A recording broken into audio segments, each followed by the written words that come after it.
Magandang araw sa inyong lahat. For a long time, I chose to remain silent. I did so out of respect for the legal process. I did so because I did not want to add more noise to an already divisive issue. I did so because I believed that if I cooperated fully, submitted myself to the proper authorities, and answered every question asked of me, the truth would eventually speak for itself. But there comes a point when silence is no longer prudence. My silence has been abused and weaponized to build a narrative that is false, twisted, and unfair. So let me be clear. I will not keep quiet anymore. I will face this head on, and I will speak with facts because the truth deserves to be heard. Today, I am taking this opportunity to speak directly to the Filipino people. From the start of this controversy, I have been cooperative. I personally appeared before the proper authorities. I voluntarily submitted my affidavit to the ICI. I provided the information and documents asked of me. I did not hide. I did not run. I did not evade scrutiny. I faced it head on within the proper channel because I know there is no evidence that proves I committed plunder, conspiracy to commit plunder, or any similar offense that the Ombudsman may be contemplating against me. And because I have nothing to hide, I am today authorizing the immediate public release of the affidavit I submitted, together with all supporting information so that the Filipino people can judge for themselves who has been transparent and who is simply being politically targeted. Now let us address the most absurd accusation of all, that I am supposedly the mastermind of this corruption scheme. How can I be the mastermind? I was the former Speaker of the House of Representatives, but the House of Representatives is only one part of the branch of government, the legislature.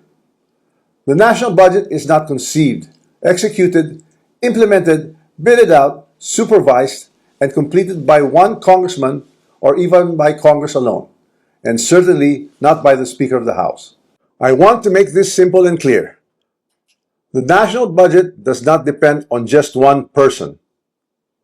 The budget does not begin in the House. It begins in the executive. The agencies and departments prepare their proposals. The executive consolidates them into the National Expenditure Program, and that program is then submitted to Congress. From there, the House deliberates, but the House is not one person, and it is certainly not the Speaker alone. It is a collegial body made up of hundreds of members, multiple committees, vice chairs, and institutional processes. In fact, there are around 85 committees, each with its own jurisdiction, leadership, and members. No speaker can personally control every committee, much less direct the actions of other branches or government agencies.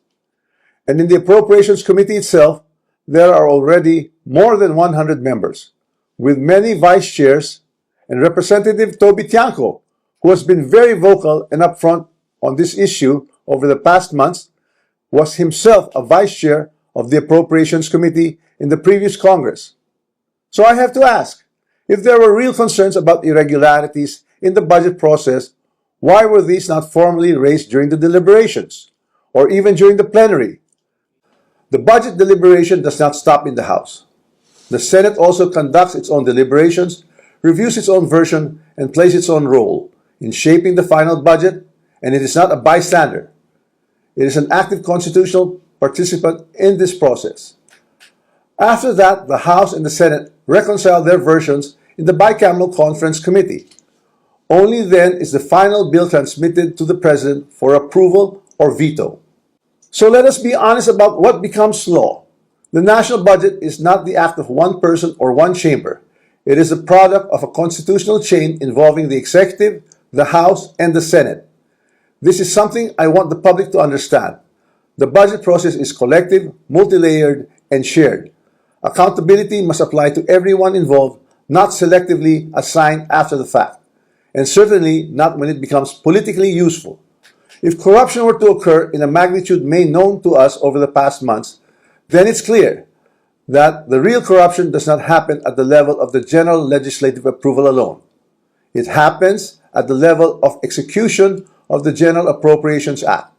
It happens when projects are implemented. It happens where projects are actually implemented, where procurement is undertaken, where monetary disbursements are actually made. And it happens when substandard projects are passed off as legitimate or when ghost projects are made to appear real. That is why command responsibility is far more logically relevant in the executive branch, where there is actually supervision, operational control, and implementation on the ground, than in the collegial legislative body, where constitutional role is deliberation and appropriation. Congress does not build flood control projects. Congress does not conduct procurement. Congress does not inspect whether a project was actually completed. Congress does not certify whether the work done was substandard or not. So if the allegation is that there was a systemic corruption in flood control implementation, then the public should ask the obvious question: where does implementation actually happen? Definitely not in the session hall of the House of Representatives. Here's the simplest way to test that theory that I am the mastermind of this scheme. If I were truly involved in a fraudulent scheme of this nature, then the first place one would expect to see that pattern would be in my own district, in the projects most easily associated with me.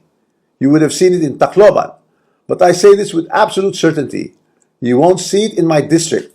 My district has 0 ghost and 0 substandard flood control projects. 0. And that is verifiable. To prove this point, I'm authorizing my staff to share and release to the public the list of all the projects in my district that the authorities may deem attributable to me. Let the public scrutinize and verify for themselves. As I already mentioned, corruption of this scale is not a one-man operation. It requires 2 things: budget decisions and implementation on the ground. With respect to how the budget was deliberated in Congress, let me say this categorically. I was not a part of the BICAM and the small committee budget deliberations. Yes, I was updated on the general outcomes of the deliberations, but I had no visibility with regard to the specific details of the discussions, including particular amendments or insertions approved during these closed-door deliberations.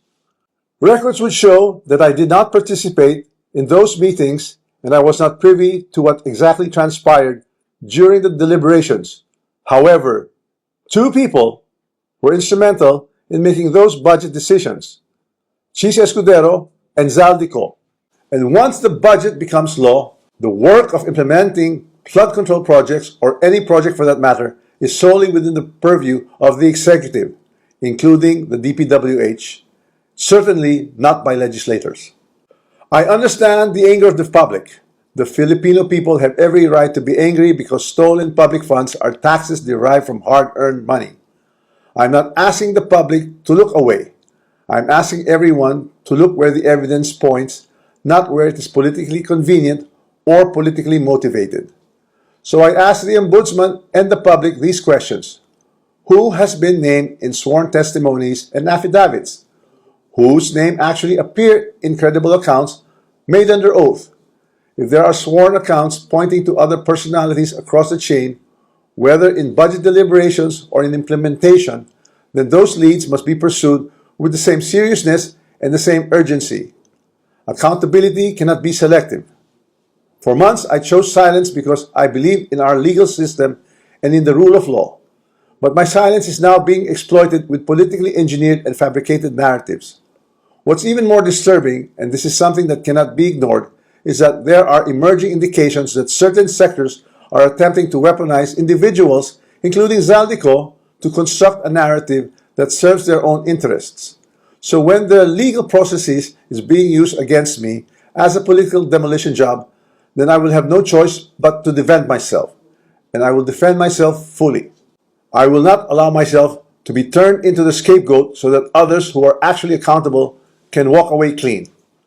If this is a political play to push me out and close the story, tarnishing my name and my reputation, then I'm telling everyone now, I will not go quietly and I will not go alone.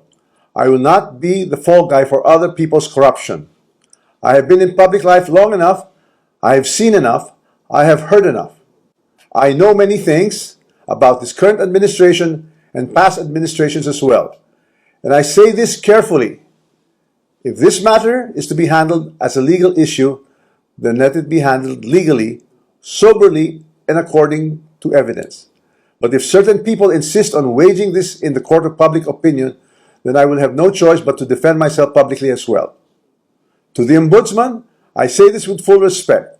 If your office truly believes in justice, then follow the sworn statements, follow the records, and follow the evidence all the way. Do not stop where it is politically convenient. Do not settle for the easiest headline. Do not confuse public pressure with prosecutorial duty. What I ask of the office of the Ombudsman is simple. Follow the rule of law and due process. This is a serious matter, and it should be handled with seriousness, not with haste, theatrics, or shortcuts. I am ready and willing to respond to every allegation in the proper forum, through the proper pleadings, motions, and submissions that the law allows. And to those who think they can throw me under the bus to save themselves, this is what I have to say to you. I am ready to defend my name. My silence should not be mistaken for weakness, ignorance, or fear. I know enough to defend myself, and if I am forced to do so in public, I will. Maraming salamat po.